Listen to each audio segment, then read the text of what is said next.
Police ജീപ്പിന് ഉള്ളിൽ പോലും നല്ല വൈബാണ് ആള്. അല്ലെങ്കിലും ഇന്നത്തെ കാലത്ത് ദുഃഖിച്ചിരുന്നിട്ടൊന്നും വലിയ കാര്യമില്ലെന്നേ. ഈ യുവാവിനെ പോലെ വളരെ പോസിറ്റീവായി ചിന്തിക്കൂ. യുവാവ് പോസിറ്റീവ് ആകാനുള്ള കാരണം കഞ്ചാവുമായി എത്തിയപ്പോൾ പോലീസ് പിടിച്ചു.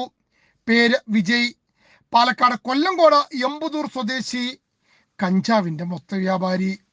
ചില്ലറ വ്യാപാരിക്ക് കഞ്ചാവ് നൽകുന്നതിനായി കമ്പാലത്തറ ഡാമിന് മുകളിൽ കൂടി ബൈക്കിലെത്തുമ്പോൾ ചിറ്റൂർ ഡിവൈഎസ്പി ഷൈജുവിന്റെ നേതൃത്വത്തിലുള്ള സ്പെഷ്യൽ സ്ക്വാഡും മീനാക്ഷിപുരം പോലീസും സംയുക്തമായി പിടികൂടി. അതുകൊണ്ട് മൂപ്പർക്കൊന്നും വലിയ വിഷമമൊന്നുമില്ല. 23 വയസ്സുള്ള വിജയ്ക്ക് പേരിനൊരു ജോലിയുണ്ട്, ടൈൽസിന്റെ പണിക്കൊക്കെ പോകുന്നുണ്ട്. പക്ഷെ പ്രധാന പണി നീലച്ചടയന്റെ വിൽപ്പനയാണ്. 3 വർഷം മുമ്പും കേസുണ്ടായിട്ടുണ്ട്. ചില്ലറ വ്യാപാരികളെയും അധികം വൈകാതെ പിടികൂടാൻ കഴിയുമെന്ന പ്രതീക്ഷയിലാണ് മീനാക്ഷിപുരം പോലീസ്.